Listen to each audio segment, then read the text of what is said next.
For us women, that time of the month can be the worst. The cravings, the bloating, and PMS. Ugh. Like I mentioned, I've been using Hormone Harmony to balance my hormones, and it's really helped with relieving my mood swings and just not feeling so off. Hormone Harmony contains science-backed herbal extracts called adaptogens, which help the body adapt to stressors like hormonal changes that happen naturally throughout a woman's life, which is why Happy Mammoth, the company that created Hormone Harmony, is dedicated to making women's lives easier. It has zero sugar and is gluten-free, dairy-free, non-GMO, and third-party tested. The product is so popular, a bottle of Hormone Harmony is sold every 24 seconds. For a limited time, you can get 15% off on your entire first order at happymammoth.com. Just use the code DATEABLE at checkout. That's happymammoth.com and use the code DATEABLE for 15% off today. More often than not, I have a really hard time picking out an outfit, but Armoire makes getting dressed super easy. With a clothing rental membership from Armoire, build the perfect wardrobe with brands that are high quality, unique, and recommended just for you. All you have to do is take a 5-minute style quiz and select items from your dynamic, personalized closet. The styles show up at your door in as little as 2 days. Then when you're ready for new clothes, just swap them out for more new-to-you styles. I'm currently on this dress kick, but not just any dress, dresses with cutouts. And I was so excited to find quite a few on Armoire that I'm able to rotate between beach outings, brunches, and of course, walking my dog in style. Right now, for our listeners, you can give Armoire a try and get up to 50% off your first month. That's up to $125 off. Just visit armoire.style/dateable. That is armoire.style, spelled ARMOIRE.style/DATEABLE, and get up to 50% off your first month. And never worry about what to wear again. Try Armoire today. Hi, I'm Yue Xu. And I'm Julie Krafchick. We're active daters turned dating insiders. Here to dive into everything modern dating and relationships. Welcome to Dateable.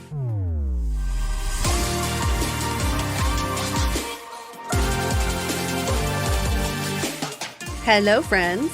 Welcome back to Dateable. Have you been dreaming recently?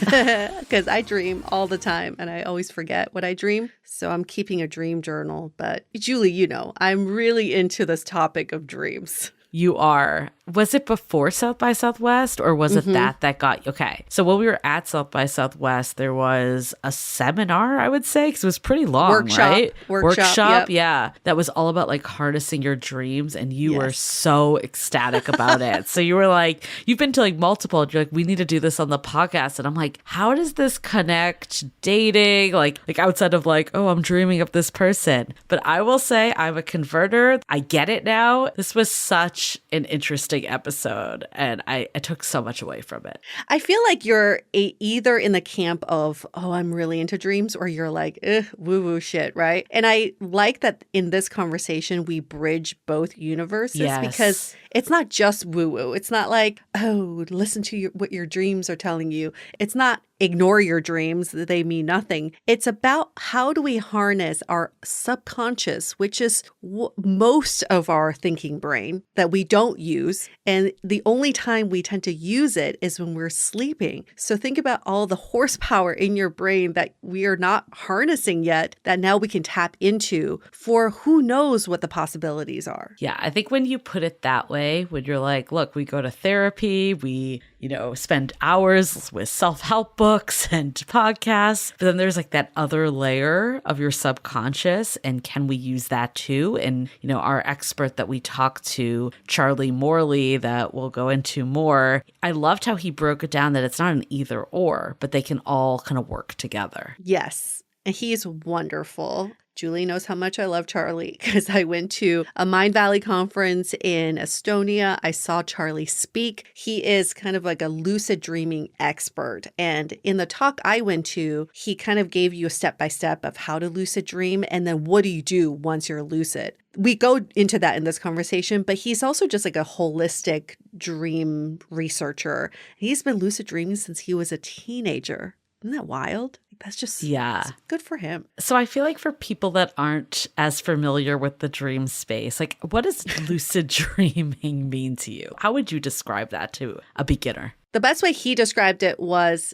lucid dreaming is when you're dreaming and you know you're dreaming. You're conscious of the fact that you're dreaming, but you're still in a dream state. And I think everyone's experienced this at some point. It's such a creepy feeling at first because you're like, whoa, am I half dead? Like, whoa, this is very strange. What is this universe I'm in? So most of us get scared by that lucid state and we just try to snap out of it, wake ourselves. But he is such a proponent of staying in the lucid state, staying conscious while your dream state, and then using your dreams for answers to your life's biggest questions. I think that's what, I found super interesting. Like when we were at South by Southwest, I remember when you were super excited about the dream workshop, you were like, well, like the Beatles and like other like big artists had these like revelations in their dream that like completely transformed their work. So I think thinking about it that way of like, how do we use our dreams to transform our love lives is a really interesting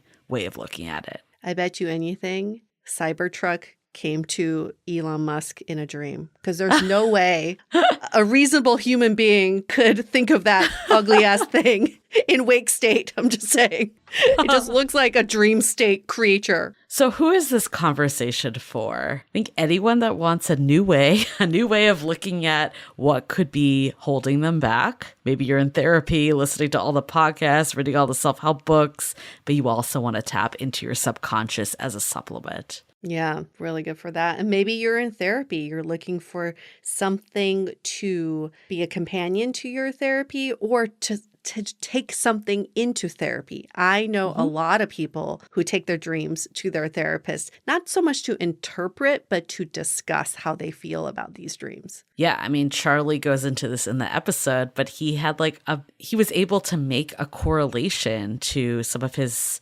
wounds and challenges from a dream and then bring that to therapy.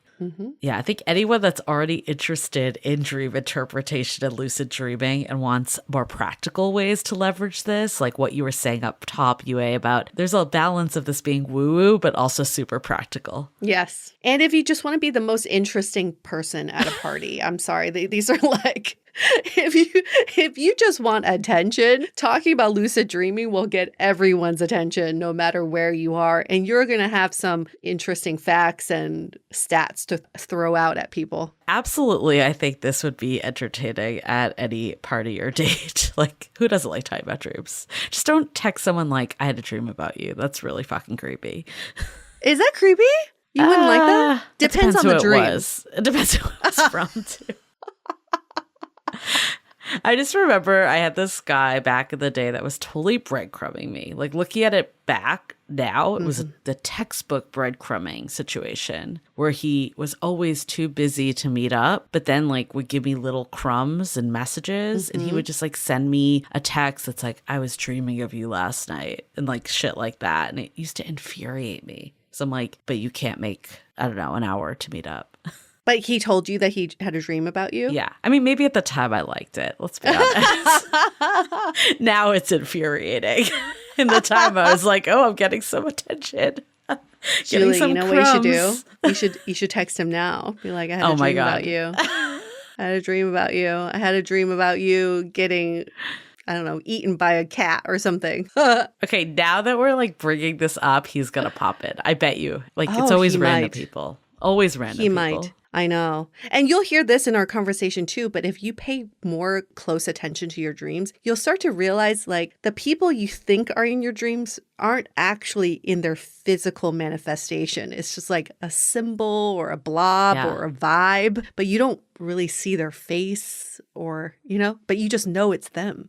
I mean, I think this conversation was eye-opening for me because it really changed how I looked at dream interpretation. I think I was like more surface level with it. And I think what I really took away from this conversation that I hope other people do too is that you can use your dreams for introspection and self-discovery to get to the root of like what's actually going on for you. Yes. And then you can start recognizing patterns in your dreams. And that's what dream interpretation is about. Not the literal interpretation of what's going on, but recognizing the patterns and symbols. And then finally, how do you start using your subconscious to give you the insight and direction you need? Just another way to tap into yourself. Yeah, it's so exciting. I'm so excited to share this episode with everyone. We left this conversation, I remember just saying to you, like, wow, that far exceeded my expectations. Because I've listened to other podcasts on dream interpretation, and it can be like kind of lame. Like some of them are like really shallow. Yeah. This is not a shallow conversation. No. Like we would bring you a shallow conversation. Never. No, we would never even air something like that. Nope. In fact, there have been some that we've done that we're like, nope, we can't air this. True story. Yes. When we get to a level where we can disclose all the episodes we did not air, you'll see. You'll understand. Okay, there were like 2. But 2 is a lot. I know. I don't want to like scare off potential guests though. Most of them we do air. These were just, they went awry. They did not go the direction that we thought. It's always a good reason. It's not like, oh, we just didn't like this person. No, it's a good there's a good reason. No, there's been 3. Okay. Well, one day maybe we'll reveal, or it goes to the grave. Yeah, maybe. This is our secret. Okay. Yeah. Well, we have so many announcements. Where to begin? I don't even know. I guess the first one is that we have just rolled out a bunch of freebies if you pre-order the book. So just extra reasons to get on the pre-order. And the reason why we're doing this is we get it. Pre-ordering is like a weird concept that a lot of people don't get. And this is something, just for the record, is across the board with authors. Like everyone has a pre-order freebie or giveaway that they have. Like this is pretty much standard. But what we wanted to do is figure out what would be the right things to give you all and also make it like a really good value that why not, if you were already thinking about buying the book, why not get it early? It helps us to get more pre-orders. It helps us get the book into the world. And then you also get these pre-order freebies. Yeah. And if you already pre-ordered, don't worry. You can just put in your order number and you'll still get the freebies. You didn't miss out on anything. No, you didn't. So what are these? It's $108 value is what we calculated. So based off the book. it's money. And we're giving you $100. Okay, we're not giving you $108, but in value. Not $100 value, $108 value is what we calculated. But we have a modern dating survival guide that we created. We have an audio that we've actually sold like on its own around managing anxiety in dating, which is something that we all deal with. All of us deal with this. And then last but not least, 25 questions to ask within the first month of dating someone, to ask the person you're dating. We get this all the time of how do I see if they're a good fit? How do I know that they're ready for what I'm ready for? Just asking, do you want a relationship is not going to do it. So we have great questions that will get to the root and help you like figure out, is this person right for you? Again, not to be like peppered on a first date, but to keep in mind in that first month. Oh yeah, please don't take the list on a first date. Don't do that. Don't worry. We have that disclaimer on the list because we don't want to lead anyone in that direction. But that'd be strange. Yes. Yes, all of this. If you already pre-ordered, you get it all for free. If you were thinking about ordering when it came out, do it now and you get it all. howtobedateable.com. You'll see on the page, there's steps, buy the book, enter your order number, and you get it. That easy. And it just holds you over until the book comes out in January. This is more than enough for you to do and look at to set you up for success so that, bam, when January hits, you're going to like, yes, let's go. Love it. And then if you tuned in last week, you heard that we have created a new tool to help you all out that is also free. We're really just like Santa Claus, Yue, giving out all the freebies this week. But we have what we are calling the relationship readiness score, where you can see, how ready are you for a relationship and then what is holding you back. And we also customize this with episodes that will help you. We know that we have like 500 plus episodes. We get a lot of DMs of like, where do I even start? And then also other ways that you could get more of a personalized Dateable experience. So many great things. All the freebies, dateablepodcast.com. Go there. You can also access the book from there too, dateablepodcast.com/book. You'll see it, or howtobedateable.com. They all redirect to the same place. Just go to dateablepodcast.com. You'll get everything. Just go there.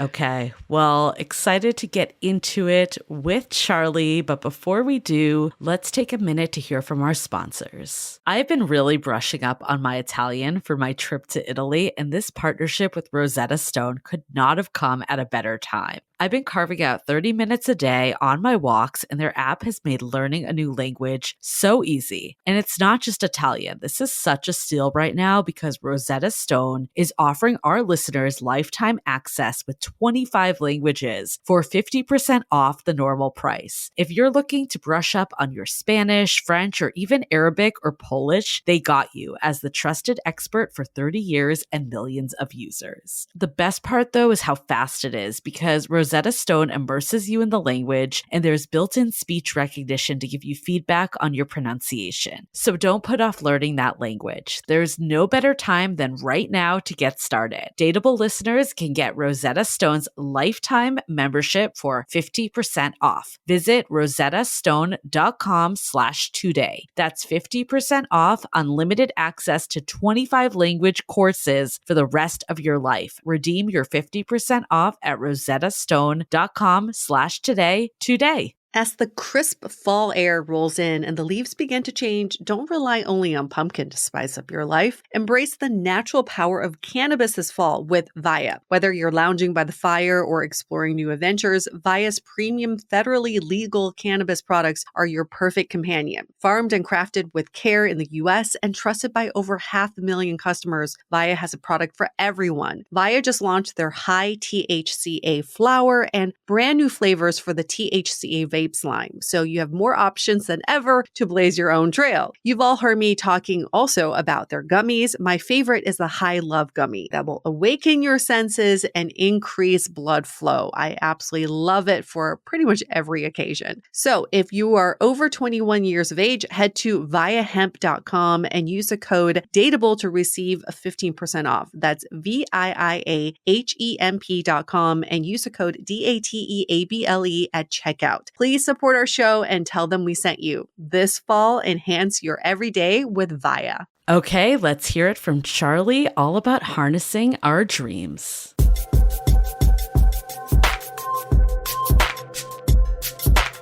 Hello, Charlie. Welcome to Dateable. You are our dream guest. Do you feel honored? Thank you. It's my pleasure to be your dream guest. I'm so excited to go into this because Yue has been talking nonstop about dream interpretation and harnessing your dreams. So we're really happy to have you here with us. Great. After I saw your talk in Mind Valley in Estonia, I've been keeping a dream journal. So you inspired me to do that. And it's fascinating. It's so fascinating what I'm remembering every night. And now that I'm doing intentionally, I think I'm starting to see some patterns and themes. So we'll get into all of that. But we are a dating podcast. But before we talk about anything dating and relationships related, let's just talk about dreams in general. Why do you think dreams are so important? I think your point about the dream diary is interesting, right? What you remember and what you see from your dreams. Like a lot of us, myself included, spend a lot of money going to therapists and saying, what's going on inside here, doc? If you really want to know what's going on inside your mind, look at your dreams. You want to know who you're secretly in love with. You want to know what childhood traumas are still getting you down. You want to know what thing from work really pissed you off, but you thought it didn't piss you off at the time. All of that stuff is revealed in our dreams. Like you see everything, how the brain is processing, how the mind is integrating. It's all revealed in the dream diary. Okay, so I want to go deeper into this because I'm so intrigued. So I guess how do dreams provide insights that help with your love life? Let's say you're just feeling lost or stuck in love, and how can you tap into your dreams to understand yourself better? Well,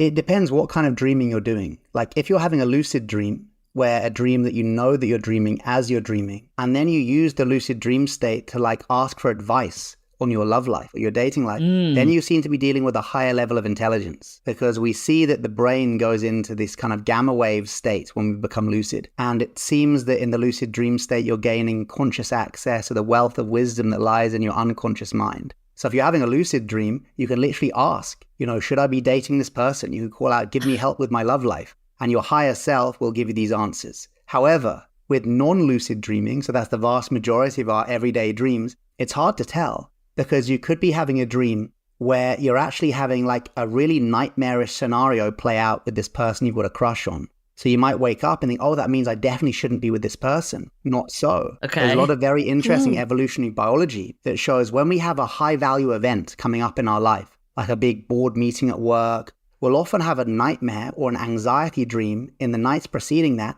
in which the high value event goes really, really badly. So our date's really rude to us, or they turn up late, or they don't turn up at all. And often we might wake up and think, oh, that's a sign, it's an omen, I shouldn't go on the date. Maybe not. Maybe it's that actually you're so into this person that the night before, your brain is having a fire drill. Oh. It's like preparing for the worst, not so the worst happens, but so if the worst was to happen, you'd know how to respond and react. So that in itself can completely change our view on dreams. Yeah. Because we often have these dreams that someone's being a real dick to us and we're like, oh, it's a sign I shouldn't be with this person. Actually, it could mean that your brain's going, I'm actually really into this person, so I'm going to make up some scenarios where they are a bit of a dick. And let me see how I react and respond to that situation should it happen in the future. I mean, that's enough just to completely turn the tables on people who say things like, oh, I had a bad dream about this person, I'm not going to date them. I've got a bad feeling, or, it came up in my dreams. Actually, it's often the opposite. The brain is using the dreams like fire drills. Okay. Fascinating, because I think a lot of people think dreams are premonitions,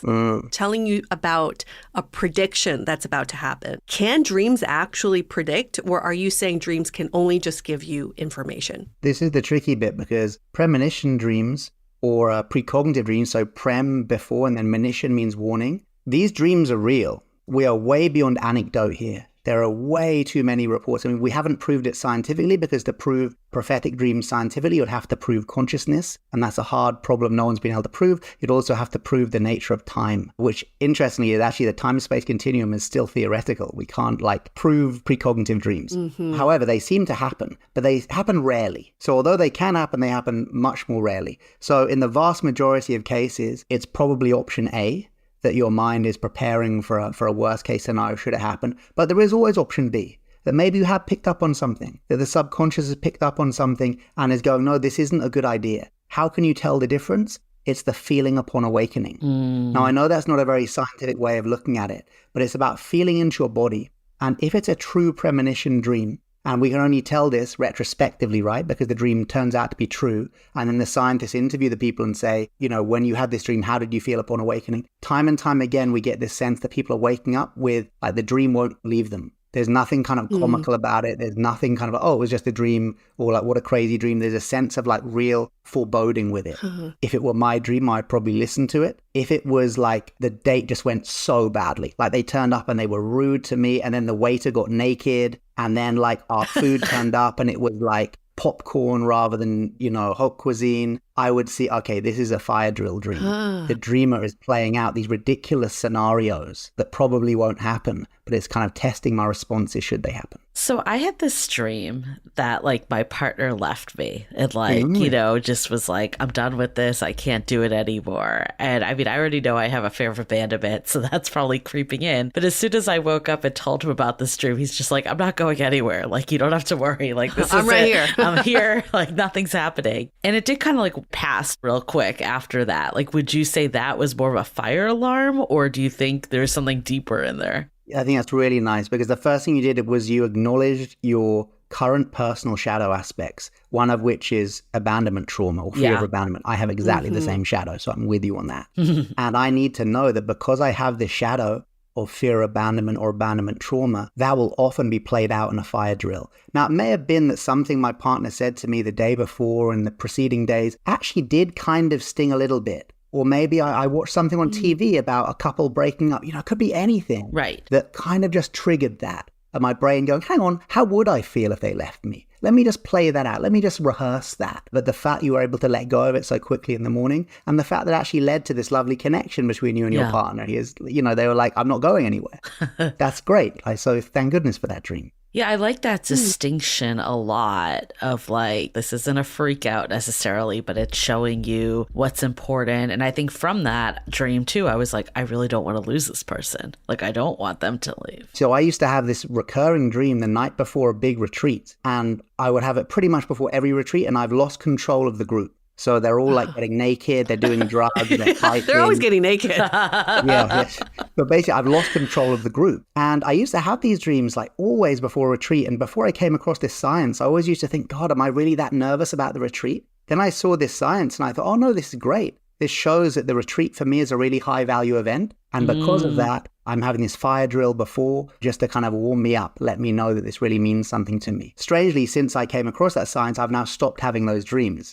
It's almost as if I've looked behind the magician's curtain and the dream has gone, okay, you know what's up. So we're not going to give you those dreams anymore. This is like just revolutionary for me. I'm just like still basking in it. And just one more thing on this, it makes you better. So one of the studies they did was on Sorbonne Medical School students. So the Sorbonne Medical School, they were unique in that they had no coursework in your medical school exam. So 6 years of training led up to 1 day. So if you were ill on that 1 day of exams, you were not becoming a doctor. So because of that, it was one of the most highly stressed groups that this French researcher could get hold of. So they got this group of medical school students to keep a dream diary, and they were analyzing their dreams leading up to their final exams. They found a direct correlation between the medical students who had nightmares about failing the exam and how well they did.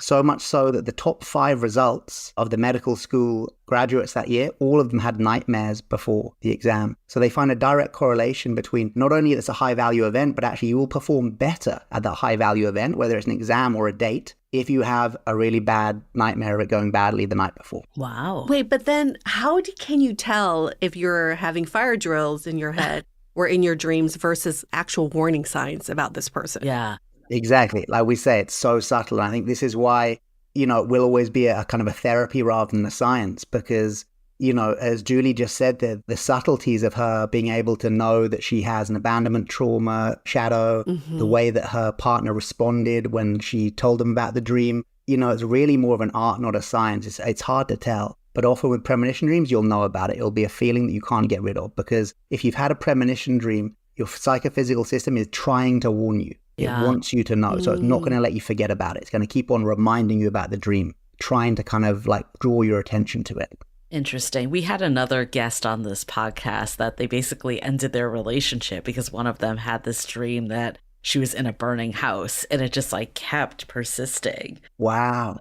So she had the dream several times? Yeah, several times. And I think it carried, like what you were saying, it carried outside of just letting it go immediately. And I'm sure it wasn't just the dream, but that was like one thing they pinpointed. Yeah, I mean, I know definitely I was in a very toxic relationship once, or as a relationship that became very toxic, actually, as much due to me as the other person. I had a very, very strong dream. That in it, they actually kind of grabbed me by the face and said, I will hurt you. Whoa. I will hurt you. Wow. Boom. And I woke up. That was the one where I told myself it was a fire alarm drill because I was so lost in the infatuation of this toxicity. I, forgot everything I knew to try and say, oh no, it wasn't a real prophetic dream. That was just, that was the fire drill. I didn't want to hear it. But I knew the effect it had on me and the directness of it. And the fact it was one of many dreams, a kind of a sequence where there was always a similar punchline. And that is exactly what it ended with. So, damn. Yeah, you can have all the knowledge about it and still not do anything about it. Do you think a dream needs to be repeated several times for you to understand the message, or should we pay attention to individual dreams too? Individual dreams will absolutely have profound meaning for us. Some dreams don't, in the same way as some of our thoughts are just kind of cycling through the day and just kind of thinking crazy stuff. And then other times we have profound thoughts that lead to, symphonies and books being written. So it's the same with our dreams. I don't think they're all laden with mystical meaning, but some of them are. As far as recurring dreams go, if you're having a recurring dream, there's something in that dream that your mind is trying to tell you about that you're not hearing. Like a recurring dream is like an email sent again and again and again, or a letter sent again and again and again. So why is the dreamer, that intelligence within your psychology, sending you the same dream again? Because there's something in there you're not seeing. So yes, if you're having a recurring dream, I'd say definitely give that some time, because why is your dreamer giving you the same dream? There's some message in there for you. And of course, once you find out what the message is, those recurring dreams will stop. So this is like a resolution dream. You'll either resolve the conflict in the waking state by going, oh, that's what the dream is about. And then the dream will stop. Or sometimes you'll have the resolution in the waking state and then you'll receive what's called a resolution dream, which is where you'll have a very similar dream to the recurring dream with a different ending. And those are very interesting because that's so like artistic. You're like, whoa, my kind of psyche is so artistic. It's not only going to say, yeah, you got it right, but it's going to say, yeah, you got it right. And here's a dream to show you That's you got wild. it right. Isn't that amazing?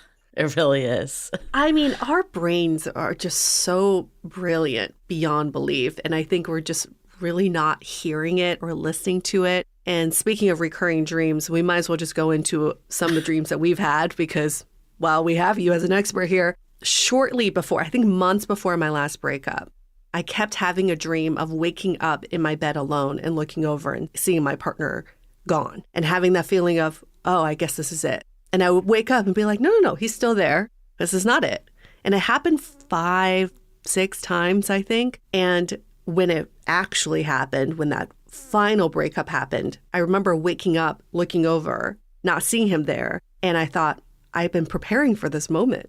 It wasn't as shocking or overwhelming as it was in my dreams. That's a really cool example because that's a fire drill dream and a premonition dream, isn't it? You were preparing for this, but also you kind of knew it was coming, or your dreamer knew it was coming. But I kept avoiding it. And I think that's, if I were to do it again, I would have listened to it a little bit more.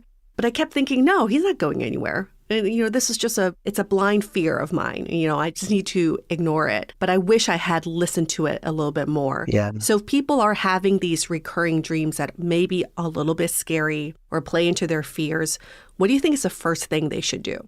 I think the first thing we should do if we want to understand the language of the dreaming mind is get to know it. So like if you've been keeping a dream diary for like 10 years, 20 years, if you really know the language of your dreaming mind, you're in a much better position to be able to translate its messages. If you spend a lot of time in a foreign land, and even though you don't speak the language yet, after enough exposure to that language and the body language that comes with people speaking that language, you'll probably be able to stagger your way through certain conversations, even if you don't know the language perfectly. It's the same with dreams. Now, I've been keeping a dream diary since I was like 15. Yeah. I'm not going to say that I know the language of dreams, but I know the language of my dreamer pretty well. I know the symbology. I know the kind of ways that they're going to be communicating with me. So I'm in a pretty good place to make decisions on my waking life based on my dream life. So if anybody also wants to get to that position where they can really use their dreams to help inform their waking life, the first thing to do is to start listening to them. So start writing down your dreams. Every night when we go to sleep, the dreamer is creating these incredibly creative, like 3-dimensional Hollywood movies, right? And we're not in the audience. We're not remembering, let alone writing a nice review about them. It's like when people say, oh, I don't write down my dreams because they're so boring. And I'm like, your dreams are so boring because you don't write them down. If your dreamer knows you're not turning up at the cinema to watch the movies every night, why is it going to bother writing good scripts? It's just going to be, I just churn out the same old stuff. But then if you start keeping a dream diary, then your dream is, oh, wow. Hey guys, we got someone in the audience tonight. Okay, let's really go. Or maybe theater's better for this. Like it's like a theater show. They're like, oh, there's someone in the audience now. Come on, let's do a really good show. Let's really make the script great. Let's really do brilliant improv because there's someone in the audience. So just turning up, keeping a dream diary. And then of course, if you can reflect on your dreams too, maybe share them with a trusted friend or a coach or a therapist, then that's really telling the dreamer, hey, I'm ready to listen. And even more than that is learn lucid dreaming. Because once you learn or begin your journey with lucid dreaming, you're telling the dreamer, I not only want to listen to you, I want to talk to you. I want to have a one-on-one conversation with you in your realm of the dream. So if you do that, that's like really paying homage to the dreamer. And then you're going to start to have some really deep insights. We want to get into that with you more of like how you, start to Lucid do this. dream, But sure. I guess the one thing that's standing out for me too in Yue's example and then the example I gave earlier is that they're kind of the same, right? In the sense of like we both had this fear of like someone leaving. But is the only difference that Yue's actually played out and mine didn't? Or is it because it was repetitive? Or because of like some other feeling that one of them was more precautionary and one was more alarmist? Well, you tell me, Julie, if you would have had that same dream 5 times over, how would you have felt about it? That's true.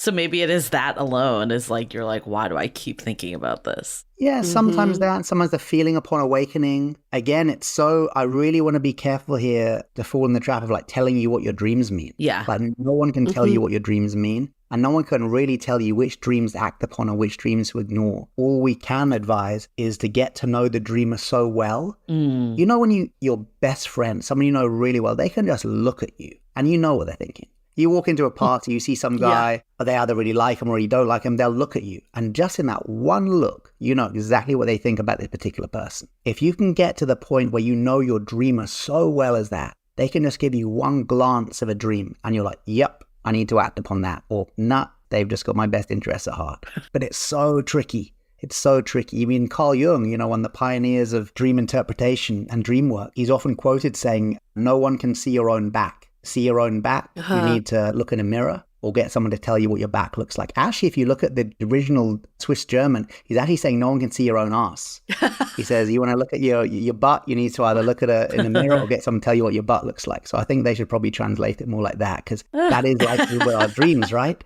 It's like, what is this part behind us that we cannot see? We need someone to either tell us by entering into kind of a therapeutic dialogue, or we need to look in the mirror. Yeah. And the mirror is our dream diary. Interesting. Well, Julie, I think also the difference between you and I is I didn't acknowledge my dream with my partner and you did. Very interesting. So probably in doing that, right, you brought it into the conscious world and you gave acknowledgement to the dream, and probably your dreamer was like, I don't need to serve this to her again. She learned her lesson, or she got what she got from it. I just kept repressing it and I felt scared to bring it up to my partner. And that's probably why I kept getting the recurring messages. Yeah, that's a sign in itself too, right? Like if you're... Absolutely. Yeah. And Julie, by bringing it up, you also gave your partner a chance to respond. Yeah. Because you actually gave him a chance to go, crazy dream, but actually we need to talk. You know, there was always that option. So that was a risk you took. And in that kind of courage of putting that out there, it seemed to work for you. It worked well. What about, I had this dream once of this guy that was on the podcast before, past guest. It was like a sexual dream. And this is someone Did you have the sex dream before they came on as a guest or after? I think it was after. But I had like known this person as well. Mm-hmm. And I have no we're laughing because of this there's person. No zero. way Julie would ever go for this person. Yeah, like there's zero, but like in my dream it was like hot and heavy. What does that mean? Okay, this is interesting.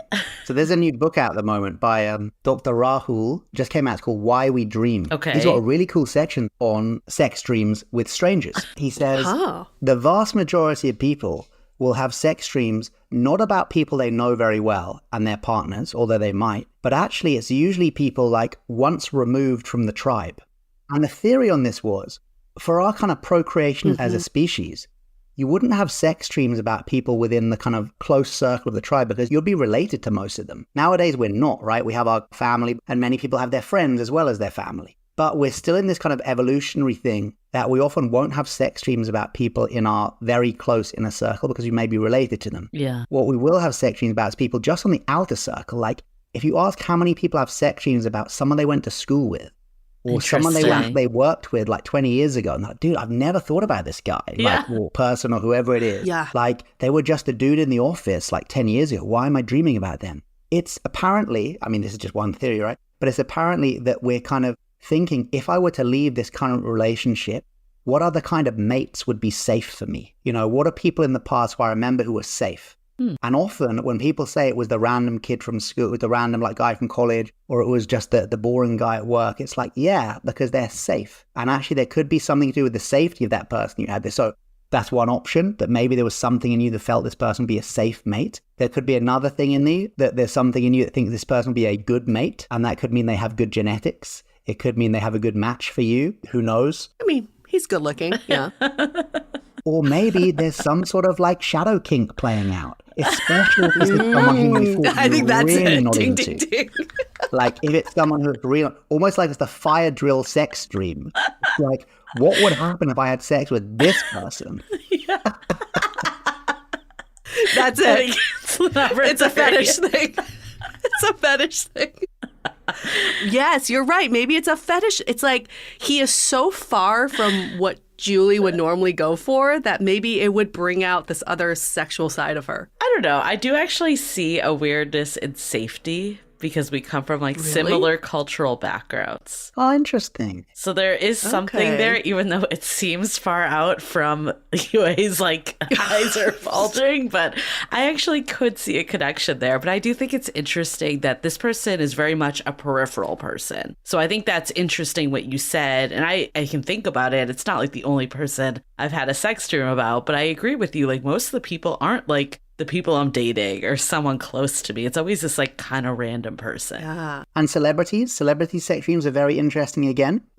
I wish I had one of those. I've never had one of those, I sadly. never had a celebrity sex dream. No. Okay. You got to ask for it The tonight. easiest way to have a dream you've never had is to say, I never had that dream. Like if you go, Okay, I we'll never see been what a tonight zombie, brings. or I never have a celebrity sex dream, so you'll probably have one now.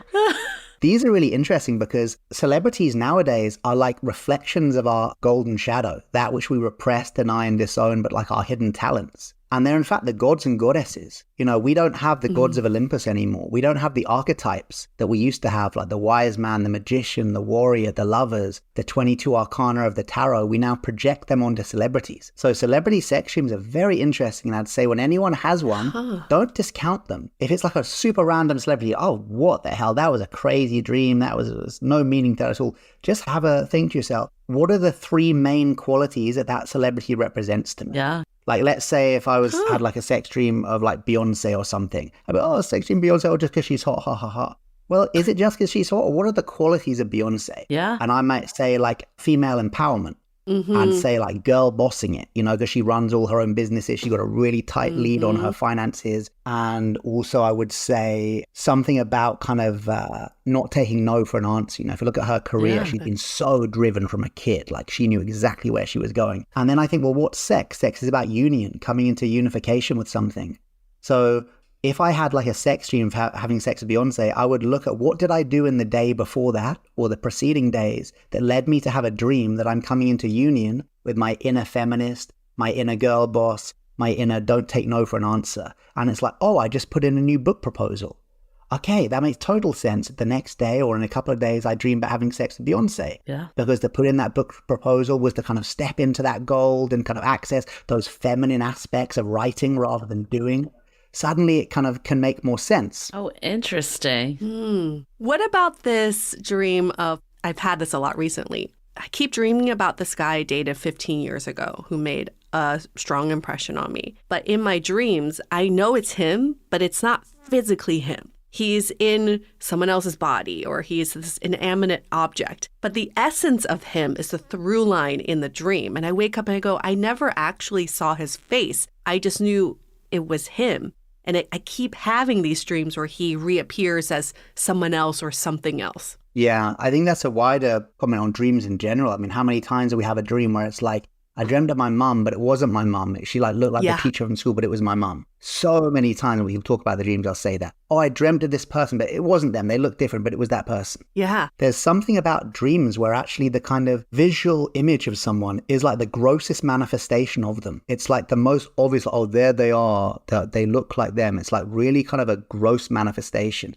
Whereas way more subtle manifestations in life as well as dream is how someone makes us feel. You know, that kind of feeling of a person. And I think in the dream, because we're often dealing with a higher level of intelligence here, you know, the level of creativity in a dream is immense. Anyone in the waking state who tells me they're not creative, I'm like, tell me a dream. They're like, oh, I can't remember. Literally any dream you've had in your life. And they can tell me the most boring dream. I'll be like, you designed the set. You designed the costumes. You played every character. You wrote the script. You did the lighting. You tell me you aren't creative? So when we dream, we're dealing with this really high level of creativity, which I think sees as like the visual form of someone as the grossest manifestation. So often in dreams, like people won't look the way they look, but they'll feel the way they feel. Interesting. As if like that feeling tone is the most important. And what a cool lesson for life, right? Think how much prejudice we can drop as a species if we saw that how people look is the grossest manifestation. How they make us feel is really the essence of someone. Yes. What other like themes or symbolic messages? I mean, you've touched on some of this, but like, is there anything else that you think like you should pay attention to, or like how do you start to like notice maybe things that aren't like the main energy of the dream, but like some of the side stuff that could be telling you something? Yeah, I'd say like people are really into dream dictionaries, right? They want to go on looking at A to Z of dream signs and stuff like that. I'd say start your own dream dictionary. Like get to know the like personal symbology of your own dreams. Because once you get to know it and once you name and label the symbols of your dream, you are now giving your dreamer a language that you understand and they understand. So suddenly you're bridging that gap with, oh, will I ever truly know the language of my dreamer? Maybe after decades you will, but you can hasten the process by saying, okay, dreamer, when my dad appears, I think he represents this for me. Like, so when my dad appears, like he's representing this, or when my friend appears, they represent this. Like, for example, I kept dreaming about this friend of mine called Florian, and he kept appearing in my dreams in various guises. And I kind of realized through the dreams and then reflecting on what he means to me in the waking state that Flo was a representation of my safe masculine. Whoa. My safe masculine, because he's a dude, he's kind of a heteronormative guy, but he's got very long hair. He looks like Jesus. He's got this soft gentleness to him. He's like really in touch with his feminine, very kind of shame-free. And I thought, okay, so that's what Flo represents to me in the waking state. So I guess when he appears in my dream, that's what he represents too. It was almost like once I told my dreamer that I get it, I get that Flo represents safe masculine. The dreamer then went, okay, now we can have a conversation. I started doing a lot of men's work and I had these crazy dreams. In one of the dreams, I was punching Flo in the face. I was like, bam, bam, bam. And I woke up and I was like, oh, whoa, that's kind of a heavy dream. Okay, don't judge it. The dream is speaking a different language. Everything's symbolic. What could this mean? Yes. Okay, so Flo represents my safe masculine. In this dream, I was punching, so that's conflict. I'm in conflict with safe masculine. What did I do the day before? Okay, at one of these men's group, actually, I didn't have a good time. I really felt that the kind of holding of the group was unsafe. I spoke out about it. I received kind of a rebuttal from the people running the groups. I was definitely in conflict with the safe masculine. Oh my God, what a cool dream. Isn't that amazing? Like it was telling me that directly. Then a few months later, I'm still into men's work, but I went to a slightly different men's group. Some really deep processes that I thought were maybe successful for me. And then that night I had a dream I was kissing Flo. So I'm like full on kissing this dude. And again, I wake up and I'm like, oh God, that's kind of as disturbing as punching in the face. But I'm open-minded, but that's all good. And I'm thinking, okay, again, don't judge the dream. Look at the symbolism. Yeah. You were kissing your safe masculine. What happened in the day before? I just come back from the men's work retreat where I had that big breakthrough. Of course, I'm going to dream about now kissing the safe masculine. I mean, it's a little example, but if you can work with that and start to apply it to more and more things till you've got dozens of things in your dream that you know represent specific things for you. I mean, look at Donald Trump, for example. He's a great one because for some people, dreaming of Donald Trump is the classic golden shadow celebrity. He represents for them decisiveness. He represents taking back power. He represents saying what cannot be said. He represents draining the swamp and all that stuff.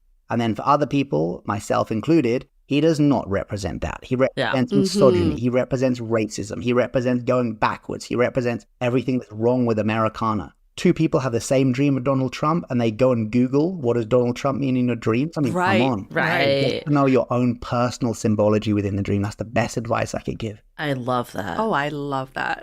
Yeah. Jinx. I love that so much. I think you just helped me interpret my dream about the guy from 15 years ago and what he represents to me. Okay. I thought it was because I was missing him or wanting to be with him. It's not desire to be with him. It's this feeling of he brought out a side of me where I felt really inauthentic just to impress him, just to be around him. And in turn, that's how I lost him. And I think he's a constant reminder for me to tap into my authentic self. Very good. And the dream is always telling me, remember what's most authentic to you. You don't need to keep people around. You don't need people to stay and force them to stay. If they leave because you're authentic to who you are, then let them go. So yes, thank you. Oh my God, that's so much deeper than just like, I keep thinking about this guy from my past, you know? I was feeling really guilty. I'm like, am I cheating? Like I keep thinking about my ex from 15 years ago. Okay, but no, we solved that. We're good. That's great. And also you could see like, when am I having those dreams? Like again, looking back and I used to have this dream of this kid from school. Like he was a kind of a frenemy. Like frenemies are very interesting in dreams because again, they represent this kind of, there's something without binary. You don't understand where you stand with a frenemy. Do they like you? Do they not like you? And I started to look back at When would I dream about the kid from school? Was whenever I felt insecure in the day. So something in the day had made me feel really insecure. I'd read like a bad review on Amazon or something like that. I would dream of this kid at night. Yeah. So it works both ways. It's bi-directional. So now you've nailed it. You've seen that this person for you represents this part of you that would act in an inauthentic way. Then I would ask you to see on what happened the day before. Was there some time where maybe you either did act inauthentically or maybe the opposite? Maybe on the days where you really step into your gold, where you're truly authentic, then you dream of him as a kind of reminder of like, yeah, stay authentic because remember how this guy made you feel. Who knows? I want to dive into this even more, but before we do, let's take a quick break to hear from our partners. You know what season we're entering into? Cashmere season. Oh yes, with the cooler months ahead full of pumpkin spice lattes, wouldn't it be nice to be in a cozy cashmere sweater from Quince while sipping on said pumpkin spice latte? Quince is known for their Mongolian cashmere sweaters from just $50, but also have beautiful leather jackets, cotton cardigans, soft denim, and so much more. I personally have the softest pair of biker shorts from Quince that are just as nice and comfortable as the really expensive brands, but like half the price. See, by partnering directly with top factories and cutting out the cost of the middleman, the savings are passed on to us. So lucky us. Get cozy in Quince's high-quality wardrobe essentials. Go to quince.com/dateable for free shipping on your order and 365-day returns. That's QUINCE.com/dateable to get free shipping and 365-day returns. Quince.com/DATEABLE. This is a weird thing about me. When I went to summer camp, we were told to take really quick showers to preserve water. It's something I've carried into adult life, and now I'm like, maybe there is a merit to taking longer showers to unwind and relax, especially now that I've been using Osea's new Undaria algae body wash, which has transformed my shower experience into a tropical paradise. Yue and I always talk about this stuff, like we cannot get enough. It's the citrusy scent that just smells so freaking good. Just thinking about it makes me want to take a shower. What I love about it though is how it leaves my skin feeling soft, smooth, and revitalized. I find it to be a much gentler cleansing experience than traditional body washes. And that's because it's pH balanced with a hydrating formula. So upgrade your shower with clean vegan face and body care from Osea. Get 10% off your first order site-wide with code DATEABLEPODCAST at OseaMalibu.com. You'll get free samples with every order and free shipping on orders over $60. Head to OSEAMalibu.com and use the code DATEABLEPODCAST for 10% off. Do you like to be in the know of what's really happening with celebrity gossip? Do you like to hear about the drama happening on reality shows before the shows even air? If you're not listening to Cocktails and Gossip yet, the time is now. I'm obsessed with this podcast because each week, Bea and Amanda, the hosts of the podcast, bring you the tea on reality TV and the craziest celebrity blinds from their website, Bravos and Cocktails. You know, I've been on a real Bravo binge lately, so this podcast is the perfect complement. And trust us, they do not hold back. Listen and you'll have some unfiltered tea to spill at your next dinner party or in your group chat. Pop culture lovers, Bravo lovers, and people who just can't get enough gossip. This is a podcast you should definitely check out. And who knows, you might hear something from Cocktails and Gossip first before you hear it anywhere else. Scandival, anyone? Listen to the weekly Cocktails and Gossip podcast wherever you get your podcasts. So I think that brings us to a really important part of this convo is like, okay, now that we've, understand a little more about interpretation of dreams, how do we use this information to actually help us with our love lives? Let's say we're feeling stuck or things aren't working out the way we want. How do we start to harness our dreams to get that advice that you were talking about earlier or actually start to make changes? Sure. So we mentioned earlier lucid dreaming, but before we get to that, dream incubation, it's got quite a lot of science on interesting dream incubation. They did a lot at Harvard, this woman, Deirdre Barrett. She's the kind of Harvard dream specialist. She's really into dream incubation because compared to lucid dreaming, it's pretty easy to learn and pretty easy to teach. Essentially, before bed, you decide what you want to dream about, and you can basically ask for a dream about a certain topic. So let's say you want to dream that you're on a beach in Bali. Before bed, you say, right, tonight I want to dream on a beach in Bali. Maybe I'd write that down. Tonight, I want to dream I'm on a beach. Not even I want to. Tonight, I dream I'm on a beach in Bali. I'd write that out 3 times. Then I might even draw a little picture of myself on the beach in Bali. And then again, at the end, I'd write, so tonight, I am on a beach in Bali. Take out the word dream. Tonight, I am on a beach in Bali. Then I would fall asleep saying that over and over again. Tonight, I am on a beach in Bali. Tonight, I am on a beach in Bali. If you do that, about 30% of people do that first time.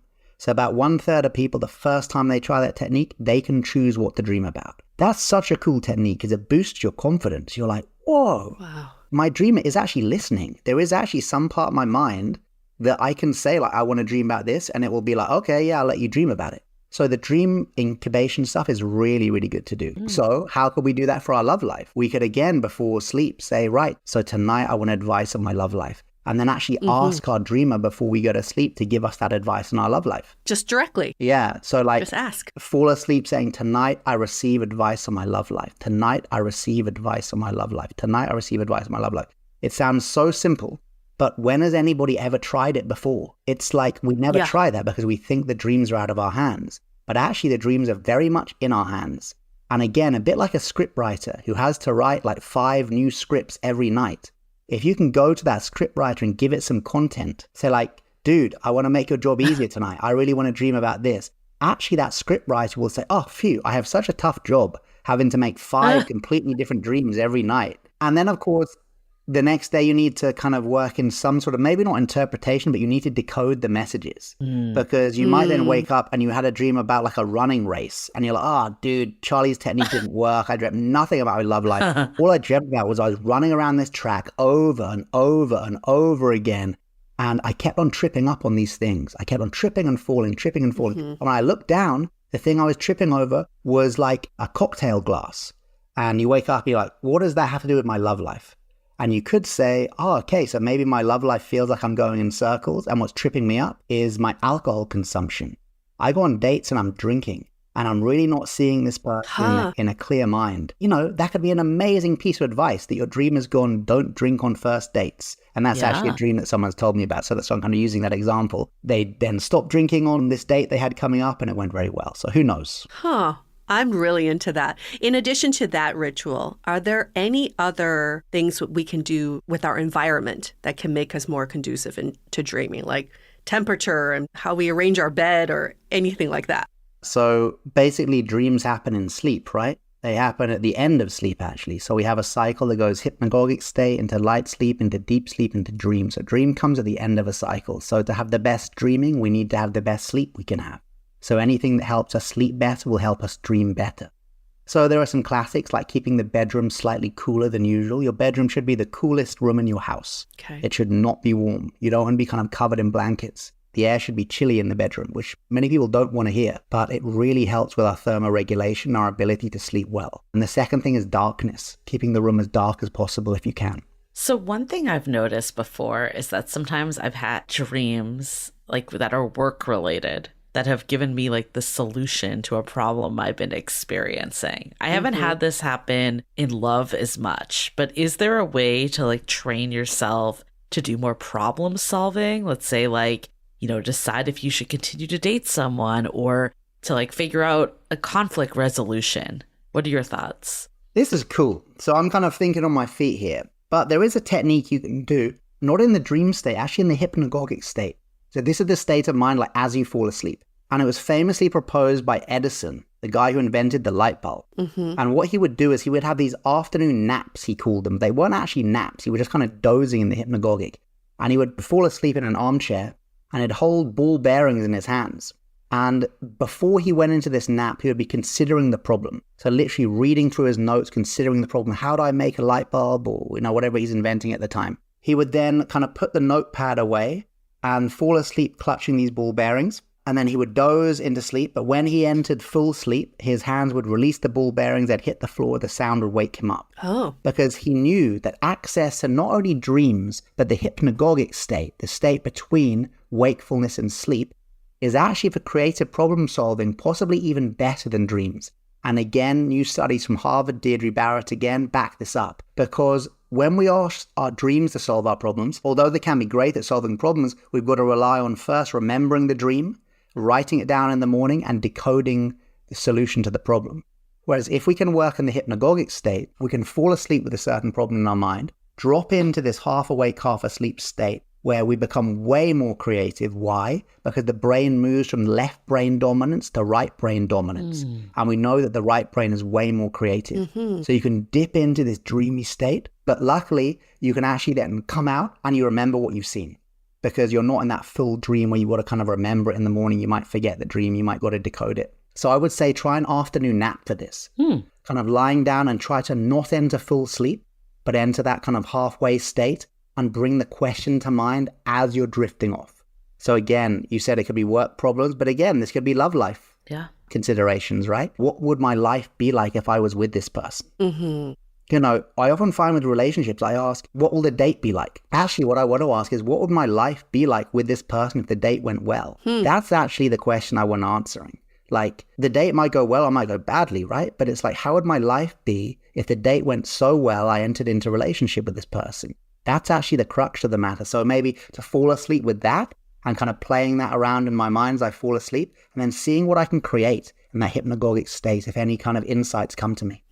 So maybe this goes into lucid dreaming, but I was just thinking about this as you were talking. The weirdest dreams I've ever had in my life were during when I had COVID. Like I remember like solving mazes and actual problems with my coworkers. You were like a savant. Yeah, like it was very out of body experience. And I've never experienced this before. I think it's because I had like a crazy high temperature or something. I was like hallucinating. Maybe a two-parter, but like, is there like a state that can get you to think things like even more vividly? Or like maybe this is a segue to lucid dreaming too, because I'd love to hear more about that.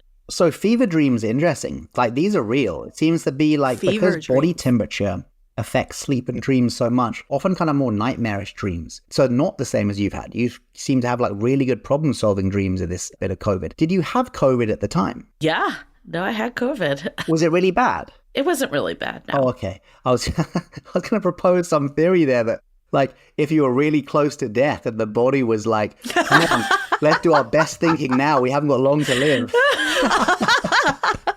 Well, that's it creative. wasn't that dire. Yeah. That's very creative. Who knows? I mean, the COVID was obviously affecting your brain in some way that you were having these more vivid dreams, these more insightful dreams. Was it the COVID? Was the meds you were taking for COVID? Who knows? It's true. Well, you know what it is? I think part of it is when I have a high fever, I can't fall asleep completely. So I get to a state where I'm about to, and then I'm still awake because I have this fever and I'm still in pain. Yeah, you stay in those upper echelons where lucid dreaming is more easy. And also that kind of the dream creativity we spoke about just now is easier because you're dipping into the dream, then dipping out, then dipping into sleep, then dipping out. That's interesting. This reminds me of your talk at Mind Valley. You were talking about we can also use napping to continue our dreams, right? If you, let's say you wake up because your alarm went off and you're like, oh, I'm in this middle of this exciting dream. We can then use napping to maybe continue that? Yes, you can do kind of dream drop-in, which is where people continue dreams they wanted to, like they're in the middle of a great dream and it ends because the alarm goes off and they want to continue this dream. Definitely possible. And I think people have tried this or experienced this probably if they wake up to pee in the night. And sometimes it's as if the brain is like press pause on Netflix. And then you go and pee and then you get back to sleep and it like presses play and the dream continues. If that happens, there's obviously something in the dream that your dreamer wanted to tell you about. It's been like, no, we need to give them the end of it. We need to give them the punchline because there's like something of meaning here. So for one, if that does happen, with a small break in the middle, like waking up to pee, I'd look at the content of that dream a little bit more than I would a normal dream, because there's obviously something in there that's wanted to continue. As far as intentionally doing it, it seems to be possible. Like if we fall asleep, let's say I wake up with a great dream that ended too short, and then later in that day I have a nap, and I want to go back to that dream, then what I could do is as I'm falling asleep, I would visualize the dream I was having before I woke up, and kind of imagine myself back in that dream. That can often be enough to kind of plant the seed to continue dreaming about it. However, I wouldn't actually recommend people doing that because if you're doing that, it's kind of taking control of the dreamer and saying like, I know what I want to dream about best. Like if the dreamer wants you to continue that dream or to have that dream again, it will give you the dream again. Whereas if we kind of move towards that too strongly, it can be a sense of like controlling the dream. However, if you become lucid in your dream, you might say this is even more control, right? But But actually, once we become lucid in the dream and we know that we're dreaming as the dream is happening, we can call out for what we want to happen. We can decide what we want to do. But actually, this is in a state of deep reverence for the dreamer, because we've done these practices to intentionally enter into the dream with a greater level of consciousness. And the dreamer responds to that. They're like, oh, okay, you kind of want to meet me. So it's actually, even lucid dreaming isn't about control. It's about kind of meeting the dreamer on its own terms. Perfect segue into lucid dreaming. Yeah. I want to go into it. How do you do it? What is it? How do you do it? Yeah. So a lucid dream is a dream where you know that you're dreaming as the dream is happening. So anyone who's ever had a dream where they're sound asleep, but in the dream they're like, oh, wow, I'm in a dream right now. This is so cool. I can choose what to do. That's a lucid dream. And for those who haven't had that experience, or maybe for those who have, if they've ever had the experience of being in a nightmare and being in the nightmare going, I've got to wake up, that was a lucid dream too. Because the moment you acknowledge there's a place to wake up to, you acknowledge that you were in a dream. So the first takeaway I'd say is, if you're ever lucky enough to find yourself lucid in a nightmare, don't wake up. Because every time you wake yourself from a nightmare, it's like a therapy session cut short. And so the nightmare has to recur. This is why we have the term recurring nightmares rather than the term recurring happy dreams. I mean, that's not even a phrase, right? Right. Because those happy dreams, there was no need for the dream to recur because the therapy session was integrated in the moment. But when we're having those really deep, kind of often trauma-based therapy sessions that we call nightmares, if they're cut short, they have to come again. So the best thing we can do if we ever become lucid in a nightmare is stay in the therapy room. You know, it may be uncomfortable. It's a really bitter medicine to swallow, but nightmares are really trying to help us. But anyway, a lucid dream is any dream where you know that you're dreaming as the dream is happening, and then you can choose what to do. Essentially, you're conscious in the unconscious mind. So if that sounds a bit like hypnotherapy, it kind of should, because in the same way as a hypnotherapist will guide you into the subconscious mind and then plant seeds of suggestions that affect your waking state, you're doing the same in a lucid dream, but you're guiding yourself in, and you're not just going to the subconscious, you're going to the depths of the unconscious. But in the same way you go in there, you can make changes, you can plant seeds that will affect your behavior in the waking state. And that's the real crux of lucid dreaming. So how do you start to get there? Yeah, how do you do it? Let's say you're not someone that's ever had a lucid dream before. Well, first thing we do, we remember your dreams and then to write them down. To fall asleep, reciting a mantra or an affirmation like, tonight I remember my dreams, I have excellent dream recall. Fall asleep saying that over and over again. And in fact, even before that, we need to remove the barrier that some people have to think that they don't dream. Everybody dreams. If you sleep, you dream. And if you dream, you can lucid dream. So people who say they don't dream, what they actually mean is, I don't remember my dreams, because you dream every night. It's kind of hardwired into the biology. So fall asleep with that strong intention to remember your dreams. The next step is to write down your dreams. So when you wake up in the morning or in the middle of the night, whenever it might be, write down your experience. And your experience could be, oh, I think I've been somewhere, but I just can't remember any of it. That's fine. Write that down. And then after a few days, a few weeks, you'll remember more and more and more until you're writing down kind of vivid descriptions of what happened. The reason you write down your dreams from a lucid dreaming point of view is not dream interpretation. I know we've spoken a lot about interpreting dreams in this podcast, but actually that's kind of not my main thing. And I wouldn't advise combining that with lucid dreaming, kind of keep the practices separate. For lucid dreaming, the reason we write down our dreams is to spot dream signs. So dream sign is a term given to any aspect of the content of your dream that can indicate to you that you're dreaming. So if you're dreaming you're in the office at work, okay, no dream signs. Right. If you're dreaming you're in the office at work and then suddenly your dead grandmother is behind the desk and she's having a conversation to Donald Trump riding on a blue dragon, you're like, okay, we're full of dream signs. That's not Dead real. Grandma, blue dragon, Donald Trump. These are things that could indicate to me that I was dreaming. So by writing down our dreams, we start to notice these dream signs. We're like, oh, wow, I always dream about being back at school. Or I often dream of my dead grandmother. Or I keep dreaming of Donald Trump. So we start to kind of note these aspects of our dreaming mind that only happen in our dreams. So we start to associate Donald Trump with dreaming, or dead grandmother with dreaming, or being back at school with dreaming, whatever it is. And then before we go to sleep, we remind ourselves of these triggers.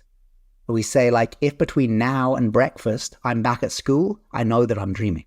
Or if between now and breakfast, I see my dead grandmother, I know that I'm dreaming. So we start to set up these lucidity triggers which will eventually start to go off in our lucid dreams. So these are kind of ways we can, actually these are the first 3 steps towards lucidity. And these are called the 3 Ds: dream recall, dream diaries, dream signs. And the 4th D, and the most important, is dream planning. So this is actually like a bit like the dream incubation thing we had. Decide what you want to do in your lucid dream before you get there. Because otherwise you become lucid. You're like, oh, wow, I'm in a dream. Oh, this is so cool. Whoa, what am I supposed to do?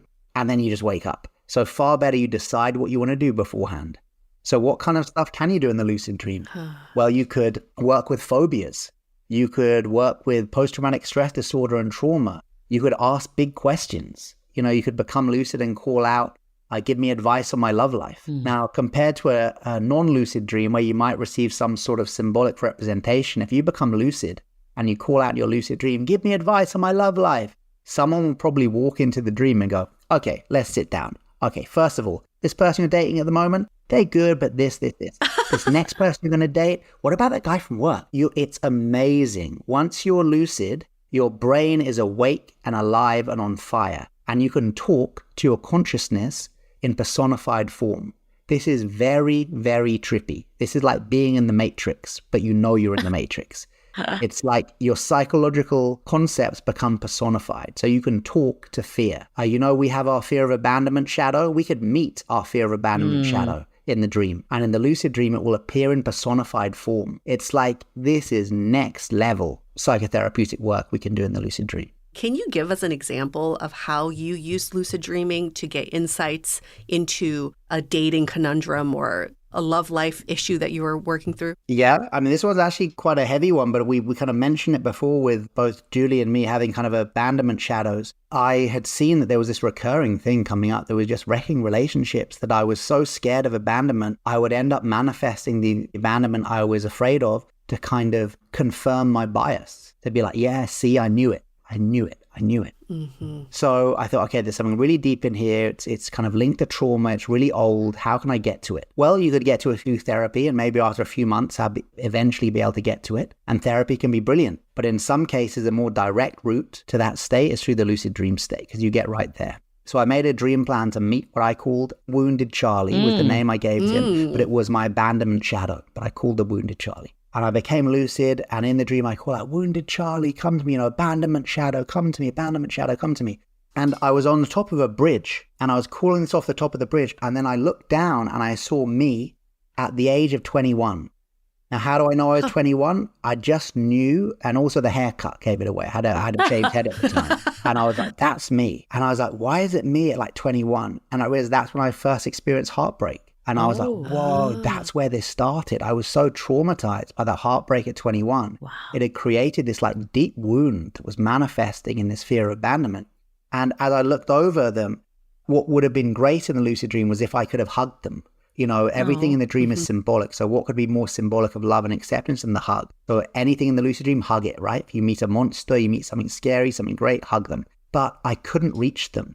They were under a bridge. And someone pointed out recently when I shared this at the workshop, under a bridge, like water under the bridge. And I was like, whoa. And then I replied with, yeah, and that's also where trolls live. Isn't it? The trolls live under the bridge, the kind of scary monsters. And I was like, whoa. And I couldn't reach them. Like they were there and I was telling them like, Charlie, I'm here. I love you. But I couldn't reach them. I couldn't embrace them. And now looking back on it, that time, that's true. I couldn't reach them. I couldn't embrace them. They were too far away. They were still under the bridge of my consciousness. But with time, and that dream was a great representation because it showed me the original wound. It showed me, this started when you were 21. Wow. The dreamer showed you as 21, it wanted you to know you were 21. And of course, it makes sense. Why had I never thought about that? So then I could bring that to a therapist in the waking state.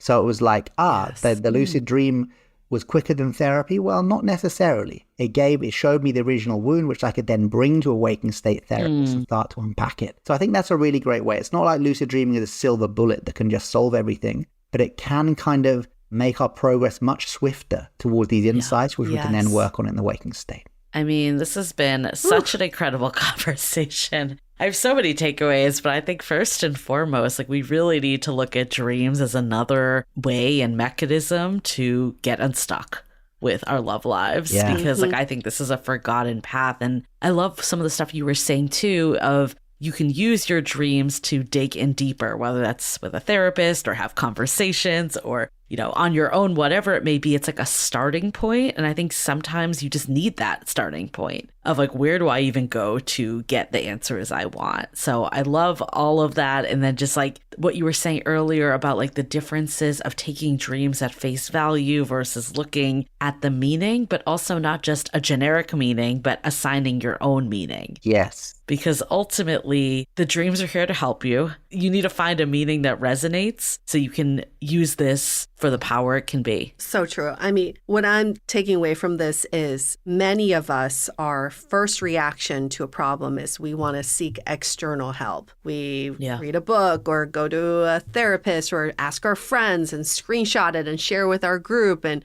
we do so much external crowdsourcing that we don't do enough of the crowdsourcing from within. Yes. And there's just so much from our subconscious that's trying to tell us, because we are digesting so much information every second of the day. There's no way we can interpret that and digest that in the waking world. But when we are sleeping, there is a chance for us to bring in all of that information. And even in your example, Charlie, that memory of the 21-year-old Charlie was a memory that you suppressed. Mm. That in the waking world, you're like, I was fine at 21. I had a buzz cut and I was good. But then your dream is like, hey, remember, this is what happened to you. And I think a lot of us have, myself included, suppressed a lot of that memories and feelings. So there's so much power in our subconscious. I love that your body of work is really helping people harness the subconscious and really learn this technique of lucid dreaming, which is not easy. I'm not going to lie. It's not easy. I have not been successful, but I've been close. Yes. So at least I can say that. I've made progress. But if people want to learn more about your work and how they can maybe work with you, where can they find all your information? Yeah, so it's my website, charliemorley.com, and then on Instagram. And apparently, if you just type in Charlie Lucid, and all my stuff comes up too. Is that your middle name now? You should change it. And there's books and online courses and in-person retreats and all that kind of stuff. So yeah, everything's there. Wonderful. And we will link in our show notes as well. Thank you.